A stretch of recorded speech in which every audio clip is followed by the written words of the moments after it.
अस्सलाम वालेकुम।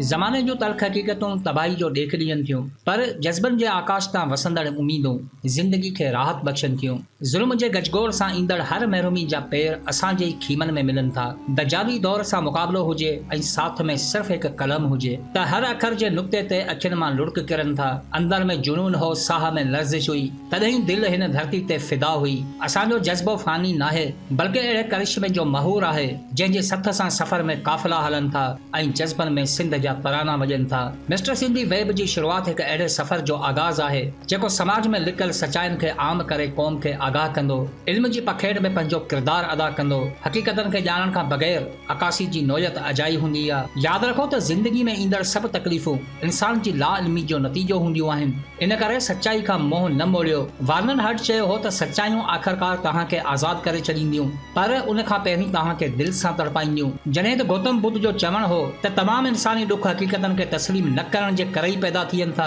इन्ही ते ईमान रखी असां जज़्बनि में साह भरियो आहे। सिंध जे हर उन घर, हर ॻोठ ऐं हर शहर जो आवाज़ बुलंद कंदासीं जंहिंजे मथां नाइंसाफ़िन जा बादल फ़ख्र सां घुमनि था।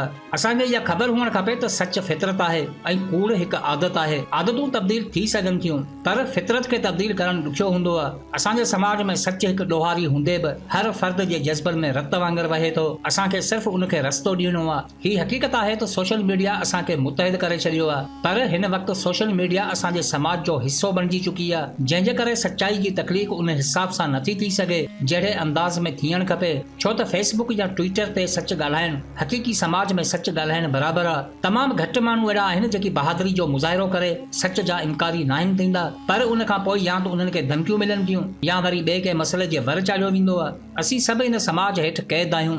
सच बयानु करण लाइ हक़ीक़त पसंदि हुजणु ज़रूरी हूंदो आहे। इन करे जेकॾहिं पंहिंजे मथां ज़ुल्म ऐं नाइंसाफ़ियनि खे बयानु करणो आहे त अंदर में हिम्मत खे पैदा करणो आहे। हिते हर शख़्स कंहिं न कंहिं ज़ुल्म खां वाक़िफ़ आहे, नाइंसाफ़ी जी ख़बर आहे, पर कुझु मजबूरियुनि जे करे हू बयानु नथो करे सघे, जंहिंजे करे ज़ुल्म पंहिंजी रफ़्तार सां हले थो ऐं मज़लूम दोज़ख जी या ज़िंदगी गुज़ारे थो। पंहिंजे इल्म जे हिसाब सां पंहिंजे मुआशरे जी अकासी कयो। मिस्टर सिंधी वेब ते 5 लफ़्ज़नि में पंहिंजी कहाणी लिखो। ज़ुल्म खे लिखो, सच खे लिखो। उन्हनि ग़रीबनि मिस्कीननि जो आवाज़ बणिजी वञो जेकी अमीरनि जे ज़ुल्म जा सतायल आहिनि। मिस्टर सिंधी वेब ओपन करे मेन्यू बार में वञी सबमिट पोस्ट ते क्लिक कयो। टाइटल में उनवान ॾेई हेठि पूरो मसइलो तफ़सील सां लिखो। कैटेगरी सिलेक्ट करे फोटो अपलोड करे सबमिट कयो।